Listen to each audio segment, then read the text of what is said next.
I think it's beautiful. I think it's bold. And it really makes me feel like I'm watching art.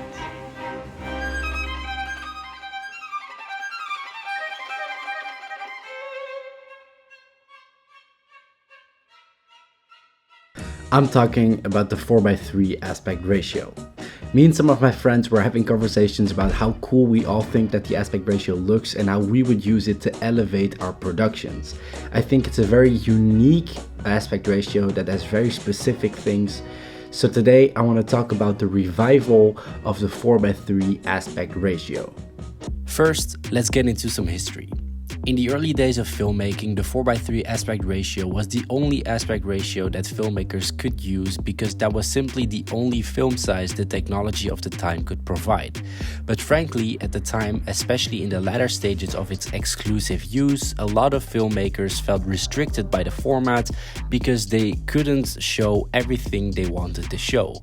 It's only until 1952 that Cinerama was getting crazy inventive and were like, dude, hear me out, dude. What if you film with three cameras at the same time and stitch the film together? And boom, film is wide now. And quickly, more and more technological advancements came along that led to the now infamous 185:1 aspect ratio.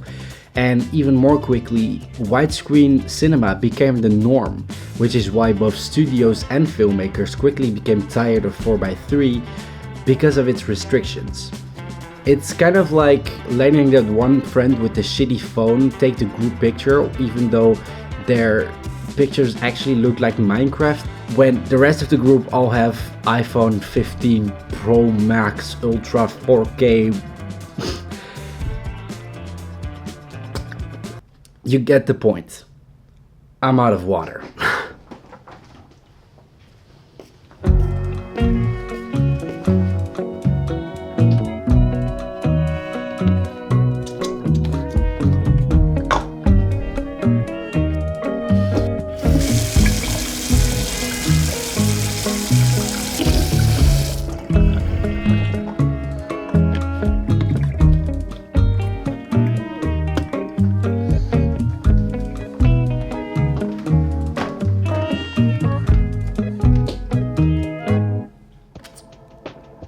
4:3 was also still the only aspect ratio used in TV. So widescreen cinema was seen as kind of like a premium and seen as a reason that people would go to the theater to watch a movie, because in that time period there was still a fear that TV would eventually take over cinema.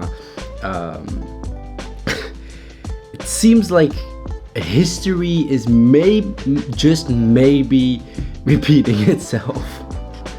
So now that you're all caught up, welcome back to the present, and 4:3 is totally back.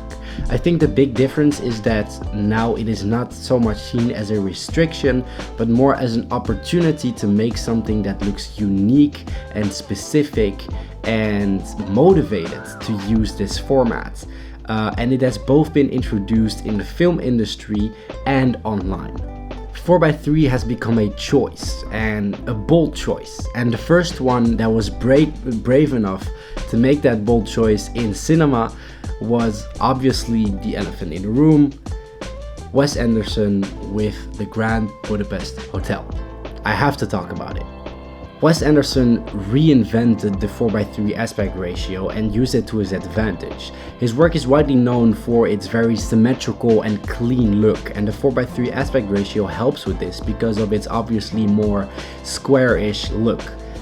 In the Grand Budapest Hotel, Wes Anderson also uses it to his advantage for composition because the black bars help shift your attention towards the center of the screen, and in this way, for example, in this very famous shot, it helps shift your attention to all of her emotions, which makes it a beautifully composed shot. This shot would simply not look as good if it was shot either in 16:9 or in 185:1.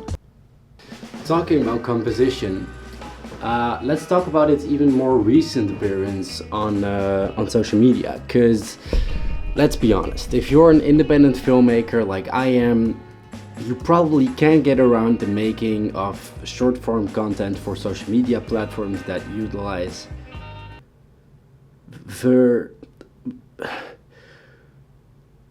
vertical content.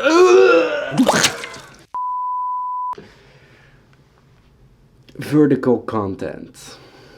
Fuck vertical content. Fuck 9x16. Fuck short attention spans. I hate this generation. I've seen content creators on social media such as Prod Hippo use 4:3 aspect ratio to post aesthetically pleasing stuff and cinematography stuff on social media without either someone having to flip their phone or having two bar charts with, by chance, their video or my video in the middle. The 4:3 aspect ratio is perfect for social media because it lets you introduce composition into your video and still gives you the exposure that you get from social media. It also creates more of a connection between you and the viewer. For the viewer, it kind of feels like looking through a window into someone else's life. And that kind of brings me to my last point, the feeling. The 4:3 aspect ratio has this very unique feeling to it.